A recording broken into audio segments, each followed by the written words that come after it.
Ok, professor, tem uma outra pergunta aqui, que essa aqui é interessante. Olha só, quem mandou pra gente foi o Juninho de São Paulo e ele diz o seguinte: se Jesus bebia vinho, eu também posso, não acham?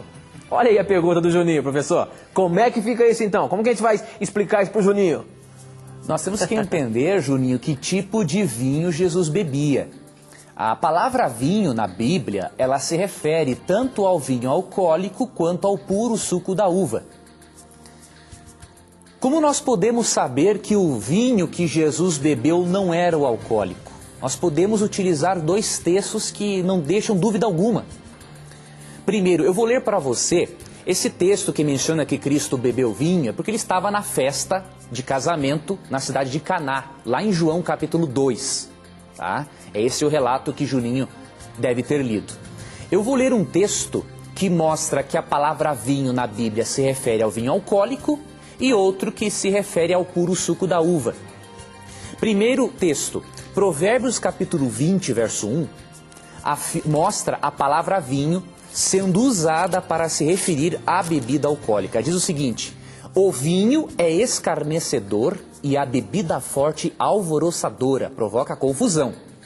Todo aquele que por eles é vencido não é sábio, ou seja, é burro na linguagem bíblica, né? Toda pessoa que se deixa dominar por isso. Então aqui o termo vinho se refere, sem dúvida alguma, ao vinho alcoólico. Mas em outro texto da Bíblia, o termo vinho se refere ao puro suco da uva. E esse texto se encontra em Isaías 65, verso 8. Ah, professor, isso é bom a gente marcar, hein? Isaías 65, verso 8. Vamos acompanhar aqui. Veja como a própria Bíblia, Tito, se explica. A própria Bíblia se explica. Isaías 65, 8 mostra que o termo vinho também se refere ao puro suco da uva. Diz o seguinte o texto: assim diz o Senhor, como quando se acha vinho num cacho de uvas, dizem, não o desperdices, pois há bênção nele, assim farei por amor de meus servos e não os destruirei a todos. Professor, Pois não? olha, eu queria até ler aqui na linguagem de hoje, o senhor permite? Leia, por Olha favor. aqui, ó, diz o seguinte: o Senhor diz, quando alguém encontra alguma uva cheia de suco numa parreira, diz, não vamos destruí-la, pois o vinho que fizermos com ela será uma bênção para nós. Assim também, por amor dos meus servos, eu não destruirei todo o meu povo. Oh, que contribuição você deu, Tito, para a leitura com a nova tradução na linguagem de hoje. Exatamente, professor. Então você comprovou, Tito, com essa outra versão, que o termo vinho também se refere ao puro suco de uva na Bíblia. Exatamente, professor. Agora, como que provamos que Cristo, na festa de casamento, ele transformou a água em um vinho não alcoólico? Primeiro, analisando os textos bíblicos que mostram que Deus é contra o uso de bebidas alcoólicas. Você pode ler, por exemplo, Provérbios 23, do verso 29 ao 35. E aquele texto que eu mencionei anteriormente, Abacuque 2,15.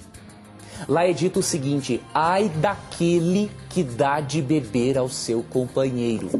Se Jesus tivesse dado bebida alcoólica para aquelas pessoas na festa, Cristo estaria caindo na maldição de Abacuque 2,15. Aí Cristo seria um pecador e não poderia ser um salvador. Então não resta dúvida alguma, querido telespectador e amigo ouvinte, que o vinho utilizado por Jesus era o puro suco da uva. De acordo com Isaías 65,8, era o suco da uva existente na uva e não numa garrafa. Ok, professor, olha só. Essa aqui até me coloquei de pé para fazer para você, professor. É o seguinte: como pode Deus, Jesus e o Espírito Santo serem uma só pessoa se a Bíblia os cita de maneira individual na maioria das vezes? Como é que fica isso, professor? Realmente, Deus o Pai, Jesus Cristo e o Espírito Santo não são uma só pessoa. Existe uma teoria chamada modalismo ou sabelianismo, que ensina o seguinte, que existe um único ser na divindade e que ele apareceu como Pai num momento da história, depois ele apareceu como Filho em outro momento da história e depois apareceu como Espírito Santo. Essa teoria, seguida por alguns grupos religiosos, ela é totalmente falha pelo seguinte: Se Deus é um ser só, que apareceu durante a história de 3 maneiras diferentes, como é que nós vamos supor, por exemplo, que Jesus, em João 17, estava orando para ele mesmo? Cristo falou assim: glorifica-me, ó Pai, com a glória que eu tive junto de ti antes que houvesse mundo. João 17,5. Já pensou se Cristo estivesse orando para ele mesmo? Glorifica-me, eu mesmo, com a glória que eu tive comigo antes que existisse mundo. Seria um absurdo. Então a Bíblia menciona assim que as 3 pessoas da divindade são pessoas distintas. Agora, Deuteronômio 6, verso 4 afirma que há um único Deus, não no sentido numérico, mas no sentido de Deus verdadeiro. Há um único Deus verdadeiro composto por 3 pessoas. Há uma divindade composta por 3 pessoas.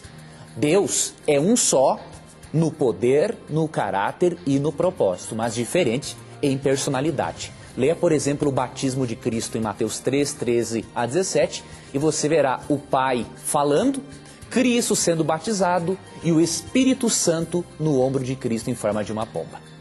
Então a Bíblia não deixa dúvida alguma de que realmente as 3 pessoas da divindade são distintas e que cada uma possui uma função diferente no plano de salvação e também na criação do nosso planeta. Muito bom, professor. Olha, eu queria mostrar para você aí, professor, uma coisa interessante que escreveram para a gente aqui, ó.